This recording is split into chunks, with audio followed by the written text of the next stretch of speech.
In this video, I'm going to cover 101 facts about FF9 that you may or may not know about this legendary game. These aren't presented in any particular order, so without further delay, let's get started. When Zidane is in the state of trance and using his Dyne abilities, the symbols that appear are part of the language of terror.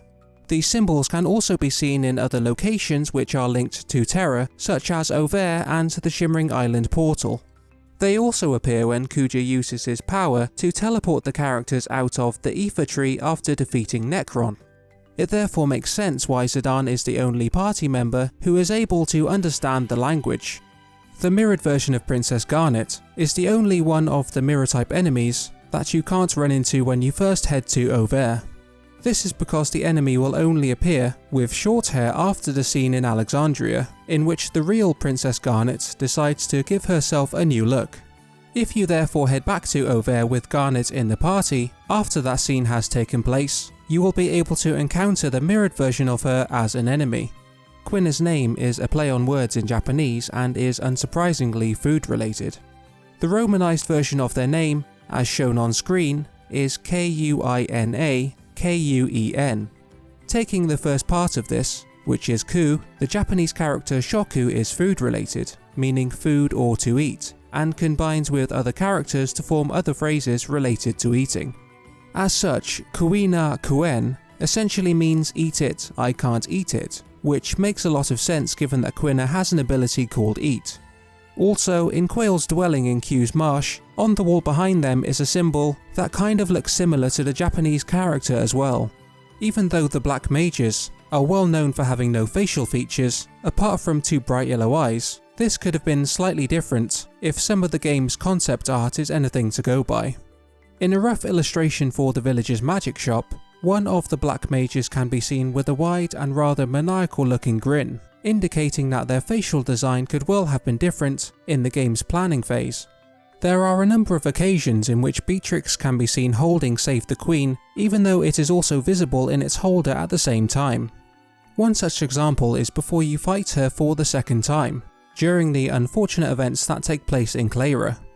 She also seems to have two swords during the final scenes of the game, when she resigns from her role and places it in Garnet's room, even though she still has it when she leaves the castle. And when she lifts the sword alongside Steiner just before the final credits roll, the hilt is clearly visible once again.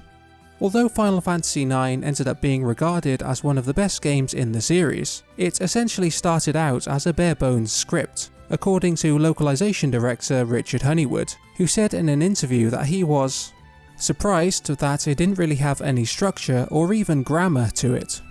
The plot was just a series of nouns. Darkness matches light, candle, boy with tail.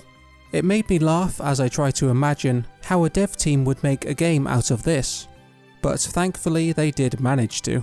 Unlike FF7, FF8 and Final Fantasy Tactics, which each had up to 15 save icons that would appear when accessing the save data on PlayStation memory cards, Final Fantasy IX only had 4 character icons. Of these icons, Vivi and Steiner were the ones most likely to appear at random, as there were no other conditions that were attached to them. However, it was also possible for both Zidane and Garnet to show up as icons as well. The icon for Zidane would be used if your saved game data landed on exactly 0 seconds, regardless of the number of hours or minutes. And if your saved game data landed on a time where the minutes and seconds were both precisely on 0, then the icon for Garnet would appear instead. While it takes 1000 consecutive jumps to beat the infamous jump rope minigame and earn the key item and trophy associated with it, there is nothing stopping you from continuing to jump if you really want to. However, you'll be jumping for a very long time if you want to reach the highest possible number that it's possible to get on the minigame. In fact, you'd have to complete 8,388,607 jumps before the number stops climbing and instead resets to 0, where it remains until you stop jumping altogether. On the subject of the notoriously difficult minigame, Final Fantasy IX's event designer, Kazuhiko Aoki, said that he managed to do it about 100 times in total, before joking that if anyone had managed to complete 1000 jumps, he probably would have told them that they should be working instead. Final Fantasy IX's Ultimania states that, despite its imposing size, what can be seen of the Iifa Tree above ground is actually just part of the tree's roots. The rest of the tree, and the majority of it, is hidden underground and reaches to the planet's core, which is where it holds on to the planet's crystal. The Iifa Tree was designed by Swiss concept artist Christian Lorenz Scheuder, who said that he intended for it to have a brain-like appearance and that the final model was a combination of two of his paintings. Aoki revealed that one aspect of the game he would have liked to have elaborated on would have been the way in which Zidane is afflicted by the difference in social status between him and Garnet. He said he wanted to show that despite the nobles disapproving of their relationship, and Zidane butting against the social confines he faces, he gets back up on his feet despite all of that. However, although he felt that it would have done a lot to further portray him as a character, it wasn't included because of time and data constraints.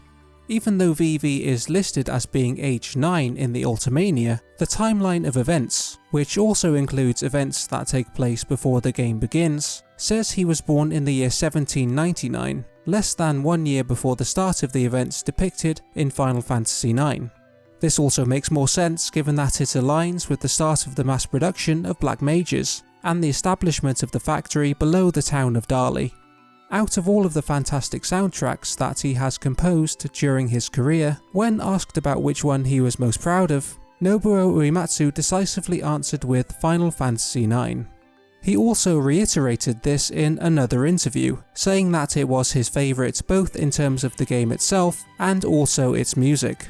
Uematsu said that despite going to Hawaii to work on Final Fantasy IX's soundtrack, the feeling of endless summer wasn't suited to the game, so he was given a break and went to Europe instead.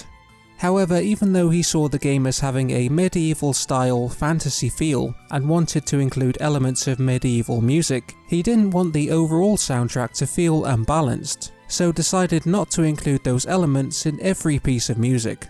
Continuing with the music theme, both Vivi's theme and the music that plays in the Black Mage Village share similarities with the music that plays in the village of Mysidia in Final Fantasy IV.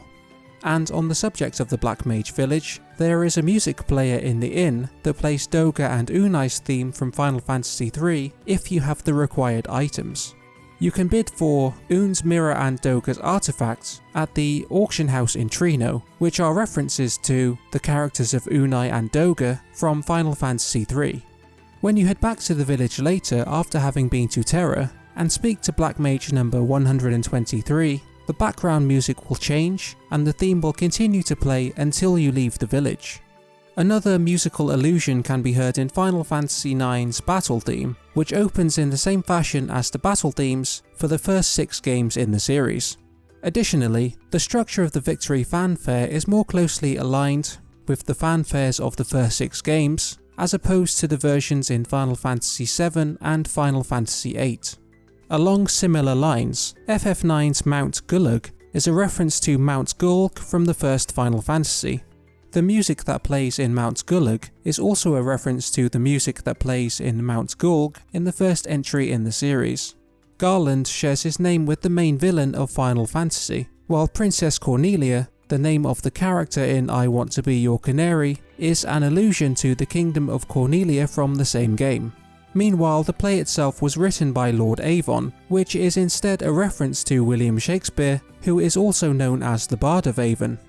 After narrowly escaping from the clutches of the evil forest, the party is of course made up of Garnet, Vivi, Steiner and Zidane, which alludes to what could be seen as the 4 typical job classes seen in the first Final Fantasy, namely a white mage, black mage, warrior and thief.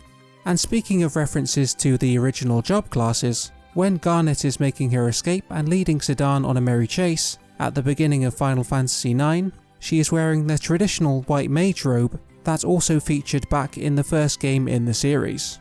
Another fact about Princess Garnet is that her design was actually changed late on in the development process, according to character designer Toshiyuki Itahana, who said in an interview that, "As development entered the final stages, we were told that Hironobu Sakaguchi wanted us to change Garnet's design. He didn't think she looked charming enough. This was despite the fact that her in-game models and motions had already been created, causing a big commotion. Itahana also mentioned that he worked with the art director, Hideo Minaba, on new design proposals and put forward lots of ideas, which led to the finalized design for Garnet, which altered her hairstyle and outfit. Aoki has said that even though he didn't personally make the scene where Garnet cuts her hair, it's one that he sees as being very important for the story, while also saying that he has an attachment to this scene, as it is a very important one when it comes to the pacing and flow of the story. Aoki also revealed that he was a bit worried when it came to asking the team to create two versions of her, with both long and short hair. However, he knew that it was needed for the scene and that those changes are important for the story, so he knew that he had to convince his colleagues that they needed to make two Garnets. Nobuaki Komoto, who worked as an event planner on Final Fantasy IX, commented that, while there were difficulties in making those two versions, he was more struck by how different players tended to have different images of Garnet in their heads. He also said that pretty much everybody in the dev team referred to her as Dagger, but they realised that most of the players were referring to her as Garnet. Player reactions showed us how different players interpreted her differently, whether they saw her with short hair or long hair, Komoto said. If you speak to the Ovenmeister in the kitchen of Alexandria Castle, when you return there after the events at Clara, it's revealed that Queen Bran's favourite dish is actually deep-fried bat. As the Final Fantasy IX Ultimania explains, the reason why Kuja was unable to use trance was because he never experienced childhood, and was created as he is, preventing him from properly experiencing emotions. Garland created him in the year 1776, with the intention of inciting conflicts on Gaia as part of his plan for Terra to assimilate the planet. However, he instead came to regard him as a failure. When Garland learned about the summoners of Madain Suri and saw them as a threat to his plans, however, he did instruct Kuja to destroy the village, which took place in the year 1790. As far as antagonists go, Kuja is one of the more successful villains in the series, at least in terms of battle, when you consider the fact that he actually defeats the party on the two occasions in which you fight him. Both fights end with the scripted event of him using Ultima and taking out your party members, so technically you can say he won those battles, even though he also takes himself out with Ultima after the second battle against him. In contrast with Kuja, Zidane was an experimental genome who was created as a child, allowing him to experience emotions as he grew, and ultimately becoming superior to Kuja because he could enter the state of trance. Unable to tolerate Zidane's existence, and angered by Garland's decision, Kuja abandoned Zidane on Gaia without Garland's knowledge. Zidane was then found by Baku at the age of 4, and was raised by him, which is how he became part of Tantalus. However, when he reached the age of 13, he left the theatre troupe and set out to search for his hometown, with his only memory being of the blue light. It was during this time that he first met Freya, with whom he travelled for a while, before returning to Tantalus in February of 1798. Freya became a Dragon Knight at the age of 16, and set off from Bermesia in search of Fratley a year later. She met Zidane and travelled with him in the year 1797. In the Japanese version of the game, Freya speaks in a way that's described as either old-fashioned or akin to speaking in ancient Japanese. Her dialogue could also be described as falling into the category of Rojingo, which is essentially a fictional speech pattern that's used to indicate that a character is old. While it's not necessarily surprising that, out of Final Fantasy IX's main characters, Freya was the one chosen to talk in this fashion, Rojingo itself tends to be called either elderly male language, old man speech, or old man's language. Itahana revealed that, of all the game's characters, the one that he found the most fun to design was Fratley, and that it was fun to imagine what sort of guy a female warrior like Freya would fall in love with while he was designing him. When it came to the character of the boisterous bounty hunter Lani, Itahana explained that she was designed as a tribute to Hawaii, saying, "There's said to be a goddess called Pele living in a volcano on Hawaii. She's a passionate goddess with a fiery temperament, and a volcano erupts when she's angry. When I heard this story, I wanted to design a female warrior with a fiery temper, like Pele. That's how I came up with Lani. Her weapon is inspired by an erupting volcano. On the subject of his favourite character, Shinji Hashimoto, the game's producer, said that his oldest son was still a kid when the game came out, and he really liked Zidane, but personally, I thought Vivi was really cute. There were a lot of Vivi plushies. Vivi was the character who left an impression on me. Hashimoto also added that he did play the jump rope minigame, but he doesn't remember how many times. On the other hand, Aoki mentioned that he doesn't like to pick out any one character in particular, saying that, "When the game first came out, nearly every interviewer asked us the same question, who is your favourite character? My answer was always everybody. We set out to show how each one of them lived their lives with such passion and dedication. Rather than treating any particular character with favouritism, I wanted to depict all of their passions for their lives in detail. That is why we deliberately did not make favourite characters." However, in a different interview, he did also say that he favoured the black mages who appear in Clara, and also mentioned the context of the events that take place there, saying, "Your characters don't do a victory pose even if you win against them." That came from the battle system team's consideration of the scene those battles take place in. You grow used to the characters celebrating when they win a battle, so I was really surprised the first time I saw that. Like Hashimoto, Nobuaki Komoto revealed that his favourite character is Vivi, and said that, "I like all of the black mages. I even created the black mage village. They are cute and lovable, and they may be artificial beings, but because of that they have this earnest passion for life that I really like." And speaking of Vivi, his name has its origins in the Spanish word vivir, which translates as to live or to be alive. Similarly, there is the Italian word vivere, which can be translated as live, be alive or endure. So whichever way you look at it, Vivi's name basically means to live, which given his journey through Final Fantasy IX and the game's themes, makes a lot of sense. There was some dialogue that was cut from the final version of Final Fantasy IX in the scene early on where Vivi and Puck are sneaking into Alexandria Castle. In the cut dialogue, Vivi tells Puck that he bought his fake ticket from a Moogle wearing a hat, presumably referring to Stiltskin. Puck responds in his typical fashion, by saying that if he ever finds the Moogle, he will dish out some punishment. Another piece of content involving Vivi, which was cut from the game, was another minigame in Alexandria. In the game, Vivi would have had to collect different coloured balloons from the children around the main square before the timer ran out. However, it isn't clear what rewards were actually available for taking part in it. Another hidden scene that was eventually cut from the game is a brief scene in which Zidane makes a choice about whether or not he's going to go and search for Garnet after the Prima Vista has crashed. If Zidane chose to obey Baku and stay at the airship, there would have been a scene where he's shown to be agonising over his decision not to look for her. In Sakaguchi's original outline for Final Fantasy IX's intro, which was dated as July 1998, and which he posted on his website in 2010, Zidane and a character only described as Thief at the time, and not named as Blank, would have run into Princess Garnet. Rather than Zidane speaking with her, she would have just run past them both. However, Zidane would have noticed the blue stone she was wearing and realised it was Garnet as a result.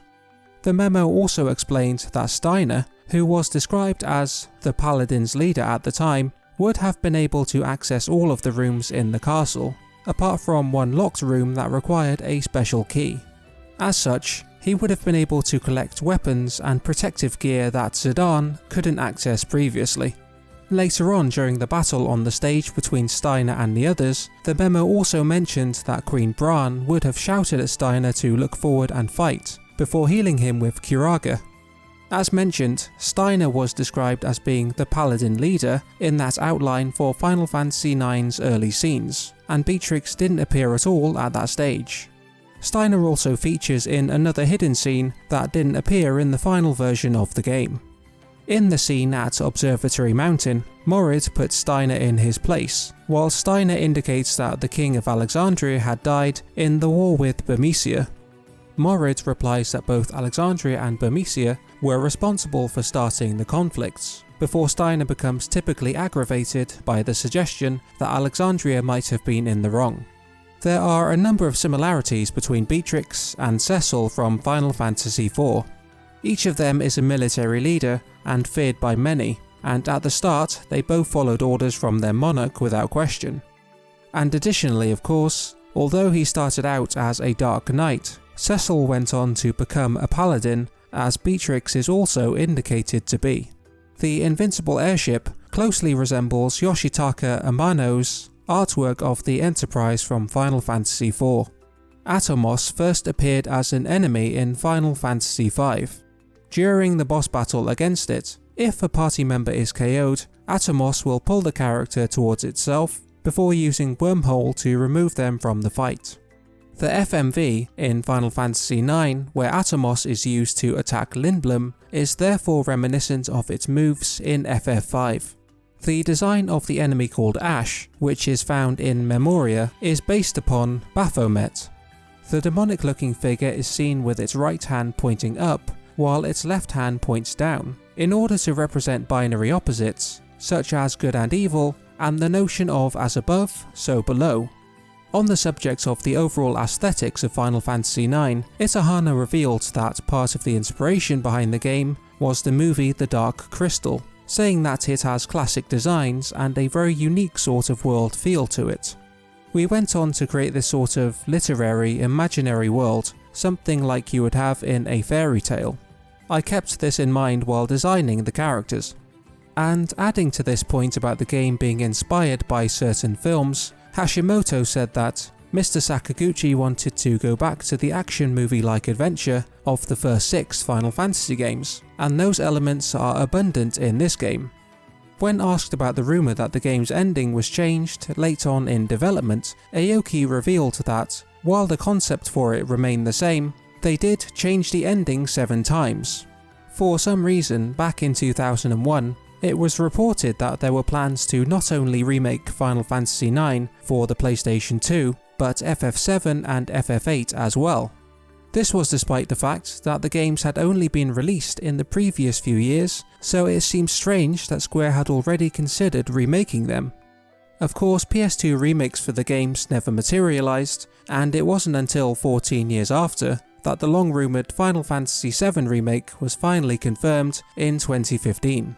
Even so, it's interesting to think about just how those PS2 remakes could have turned out. The Prima Vista was designed by Christian Lorenz Scheurer. When questioned about his approach to designing it, he said that he wanted to make the top of the ship reminiscent of a Versailles-style chateau, while the lower half remained a barge-like structure, which was the notion of combinatory play. He added that this idea of combining 2 different design languages into one ship broke traditional form for the Final Fantasy airship designs, which were for the most part solely wooden structures. As seen in the concept art of the area where the final battle takes place, the final boss of Final Fantasy IX was originally going to be Hades, before he was used as an optional boss instead. Hades has an eye on his sword and a number of eyes on his throne as well, linking him to the eye motif that can be seen throughout Final Fantasy IX, such as the imposing eye of the Invincible and eyes that are present on structures in Terra, as well as the final battlefield. Despite having a tail, the only time when Zidane is actually shown using it is when he dodges Steiner on board the cargo ship on the way to Lindblum. When Steiner and Garnet are on their way from Lindblum to Trino, a line of his dialogue will change, as a result of whether or not you've been to the Chocobo Forest yet with Zidane and the others. If you have already been there, then Steiner will praise Garnet for her fortitude that got us past the obnoxious Moogles in Chocobo's Forest. However, if you decided against heading to the forest after leaving Lindblum, instead he will say that it was her keen sense of direction that got us to South Gate. When you're in control of Garnet and going to Trino for the first time, rather than heading straight there, you can take a quick detour back to Dali.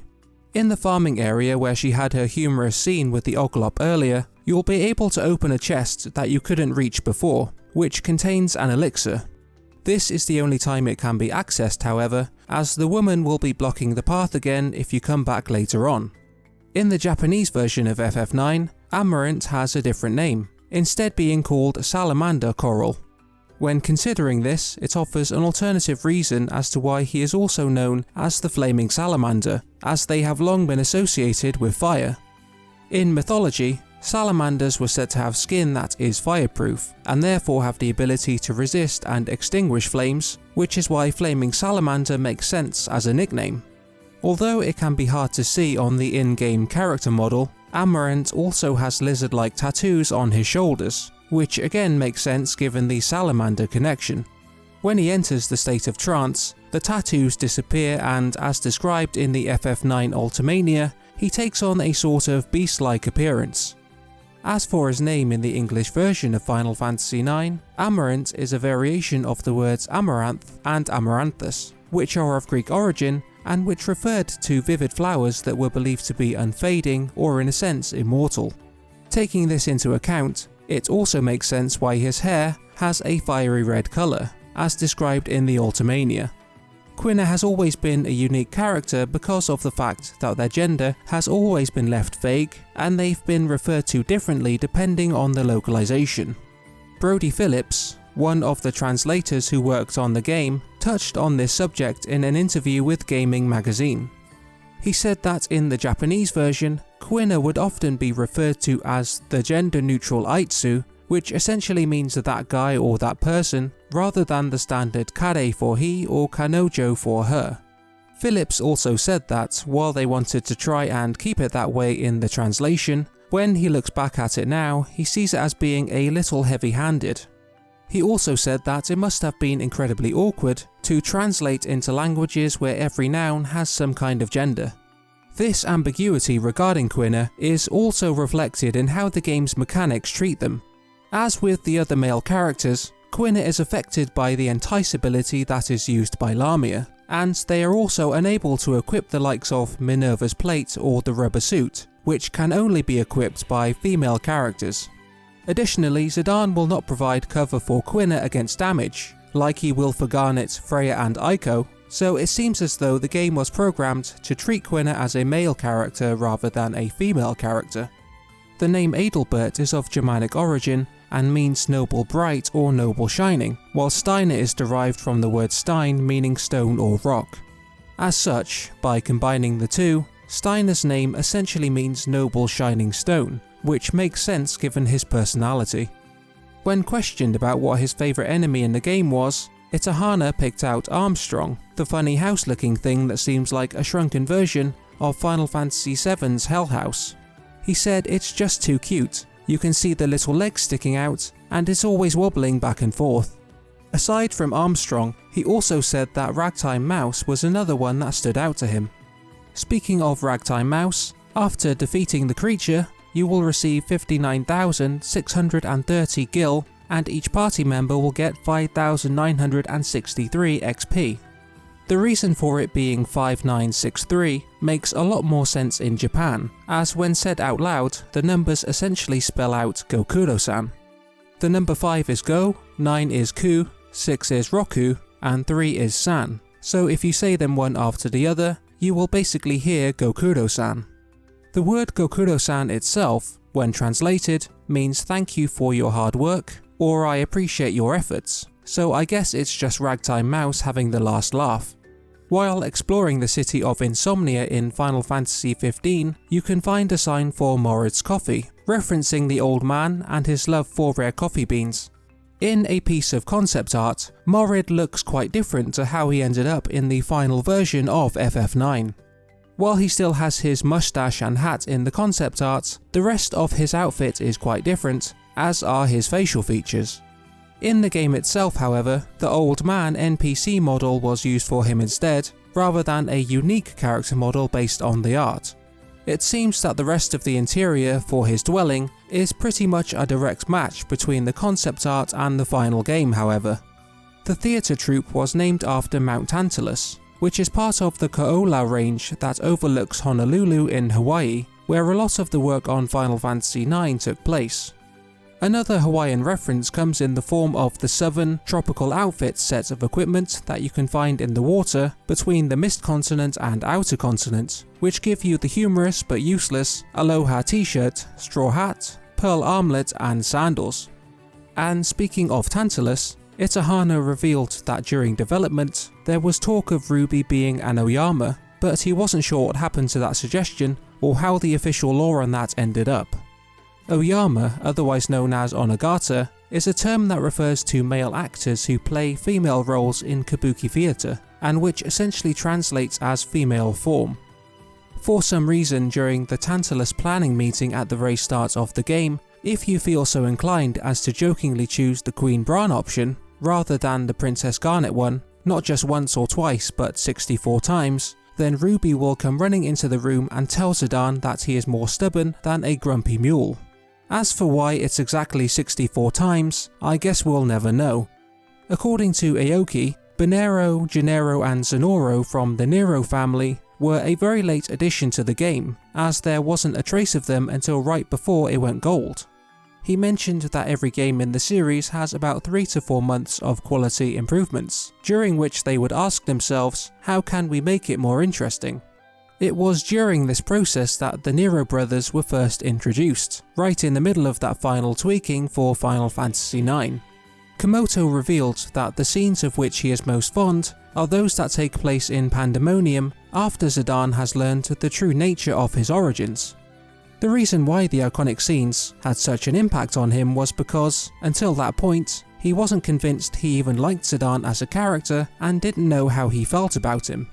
However, he revealed that it was while working on that part of the story that he really began to realise exactly who Zidane was as a character. Komoto also said that, despite it being one of the most iconic pieces of music in Final Fantasy IX, Not Alone wasn't written specifically by Nobuo Uematsu for this part of the game. He said that he had written it ahead of time and liked it a lot, so he asked if we could use it somewhere, and the moment we heard it playing, we felt that this was the perfect scene for the track, which made the scene what it is. Komoto also admitted that while he was writing the scenario, he kept thinking that there is no way I can live up to the power of this song, though clearly in the end he needn't have worried about that. The word eidolon has its origins in ancient Greek, referring to spirit images of people who are either living or dead, and phantoms or apparitions of the human form. Necron, the name for Final Fantasy IX's final boss in the English version, is another word that has Greek origins, from the word nekros meaning dead or lifeless. However, this is not the case in different language versions of the game, including the Japanese, Spanish and German versions, in which Necron is instead called Eternal Darkness. Hilgigars, the infamous boss from which you can attempt and probably fail to steal the fairy flute, was meant to be translated as Hilgigas, in keeping with the recurring use of Gigas as a name for giant-type enemies throughout the Final Fantasy series. The quirky dwarves of Conde Piti are well known for saying Rally Ho at every available opportunity, which in itself is a reference to dwarves in previous Final Fantasy games. For example, in the English version of Final Fantasy IV, the dwarves who reside in the dwarven castle in the underworld exclaim Lally Ho, so this trend of the dwarves using unique elements in their dialect was also carried through to FF9, even though it was modified to Rally Ho instead. One of the best weapons for Freya is Kain's lance, which can be found soon after reaching Memoria, and which is a reference to Kain Highwind from Final Fantasy IV, closely resembling the spear that he is seen holding in the game's logo. Sticking with the similarities between FF4 and Final Fantasy IX, the final boss battles against Zeromus and Necron start in a similar fashion, with the characters in a weakened state before being healed by their allies. Additionally, both Zeromus and Necron make similar statements that they will essentially continue to exist as long as there is evil in the world, and as long as there is life and death. The Lifestream in Final Fantasy VII and the Flow of Souls in FF9 share similarities in how they depict the flow of life and energy. The Lifestream in FF7 is made up of the souls and spirits that return to the planet and merge together as one, becoming spirit energy, which then gives birth to new life. However, Sephiroth's ambition is to damage the planet so greatly with Meteor that it will cause the Lifestream to gather there, where he will absorb and harness its energy. Similarly, in Final Fantasy IX, the crystal at the heart of the planet is the source of all life, and each being's soul attempts to return to the crystal upon its death. The reason for Soul Cage's existence is to disrupt the cycle of souls and gradually replace those of Gaia with those from Terra. So the goal of the antagonists in each game is to disrupt and damage the stream of existence in order to fulfill their ambitions. The buses you can see going around Deling City in Final Fantasy VIII have 08 on them, most likely as a reference to the fact that it's the 8th main numbered game in the series. Similarly, and perhaps as a reference to those buses, or maybe just a coincidence, the air cabs roaming around Limblum also have 08 written on them. Speaking of Limblum, after the city has been attacked, you can find an NPC near the city's entrance who says, "I'm a doctor, not a miracle worker," which is a reference to the famous Star Trek character Dr. McCoy. Earlier in the game, there's another Star Trek reference when Black Waltz 2 says that resistance is futile before you fight it, which is a line commonly associated with the Borg. A reference to Parasite Eve was included in the form of Torres and Wayne, who can be found toiling away in the synthesis shop in Limblum. Torres Owens and Wayne Garcia were characters in the first Parasite Eve who worked in the weapons department and also happened to have a strained relationship. Speaking about his experience working on the game's creation, Komoto said that one of the more unique things about how FF9 was developed was how each person who was in charge of a specific area also wrote all of the text and lines of dialogue that went into that area. There was this continuous process of writing. It was fun to do it like that, and I have fond memories of the scenes that I had written and how they were very much my own, he said. Going back to Aoki, he revealed in an interview that he was surprised at how quickly work had started on Final Fantasy X around the time that FF9 was finished, recalling being at a party to celebrate its completion. He said that near the end of that party, the sound effects team got onto the stage and spoke about Blitzball, saying there will be a scene with spectators cheering, and we'd love if you would all be willing to help with that. He remembered thinking, oh, they've already started working on 10. Just when I thought things were finished, they had already begun a new Final Fantasy. It really hit me being there. This is how the FF series continues forever. Giving his overall views on Final Fantasy IX being a culmination of what had come before, Hideo Minaba said that, as it was the last single-digit Final Fantasy, we wanted to give it the feeling of being a series watershed, a sort of grand collection of what has come before. Minaba also expressed his views on why it was important for FF9 to take a different approach to its immediate predecessors, saying that if they had kept showing the same futuristic images that had been in Final Fantasy VII and VIII and The Spirits Within, I think people would get tired of seeing the same old thing, which he had been a little concerned about. In a blog that he wrote for the PlayStation site, Aoki shared his memories of the biggest problem that they had faced while working on Final Fantasy IX, which was the limited data capacity of the discs. Even if we used 4 discs, the amount of data was just barely enough, said Aoki. And that meant we had to cut something, he said, referring to the part of the game where the party splits into 4 pairs and heads to the 4 different shrines. They had wanted to make each one of those a separate boss battle, but due to data capacity, we decided to only include the battle between Zidane and Quina and the Earth Guardian, meaning sadly the others were cut from the game. It may seem a bit confusing that the final reward you get for completing the Stellatio coin quest is the hammer, given that it doesn't seem to have any use apart from letting you synthesize the tin armor for Steiner. While the tin armor does have the best defensive stats for him, it's likely that by that point, you won't really benefit from it, especially as you need to have beaten Hades in order to synthesize it anyway. The hammer does have one other use however, which is that, if you finish Final Fantasy IX and didn't use it for synthesis, you will see an additional scene in the game's ending instead. The extra scene features as part of the play, showing Baku, as King Leo, attacking Blank.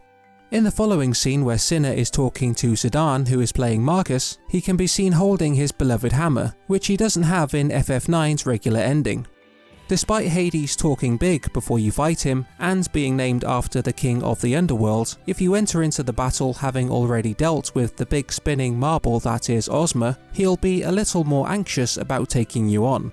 In his additional dialogue, he'll express his amazement that you've beaten Ozma and that he's come too far to retreat, before bravely pushing on with the fight and learning a painful lesson in humility. The character designs and fantastical style of FF9 have always meant that, to me at least, the characters seem like they'd be shorter in comparison to those in other games in the series. However, this isn't actually the case according to the official heights that are given, with Zidane listed as being 173 centimeters tall. That's the same height as Cloud Strife, and just 5 centimeters shorter than Cecil Harvey, who's 178 centimeters tall, despite seeming quite a bit taller than Zidane when they appeared together in Dissidia. Speaking of Dissidia, Zidane was also shown as being shorter than Terra Branford, despite the fact that her height is given as 160 centimeters. In the Japanese version, Zidane is called Jitan, romanized as Jitan. It wasn't the first time that Sakaguchi had included a character with that name in one of his games, as the first game he worked on was called The Death Trap, which featured a character called Dr. Jitan. Although they are romanized differently, the names for Dr. Jitan and Zidane are from the same Japanese characters, which you can see on screen. As well as Jitan and Zidane, his name has also been localized differently in other translations of FF9. For example, in the Spanish version he is called Yitan, in the Italian one he is called Guidan, and in the French version he is called Gidan. So I guess it's not really a surprise that he has trouble remembering names. When he was asked about any moments that he struggled with while working on Final Fantasy IX, Itahana remembered overpainting large pre-rendered background images during the later stages of development. He gave an example of this as being in the pub in Alexandria, where the colour saturation is adjusted in such a way that places where the player can move are well lit, while others have their colour saturation adjusted so dark that they're almost grey. He also pointed out the broken stairs that were hand-drawn, and recalled it being tedious work that took a lot of patience, but I learned a lot about drawing from it. At the time of making this video, there have been rumours for a number of years that a Final Fantasy IX remake is in development.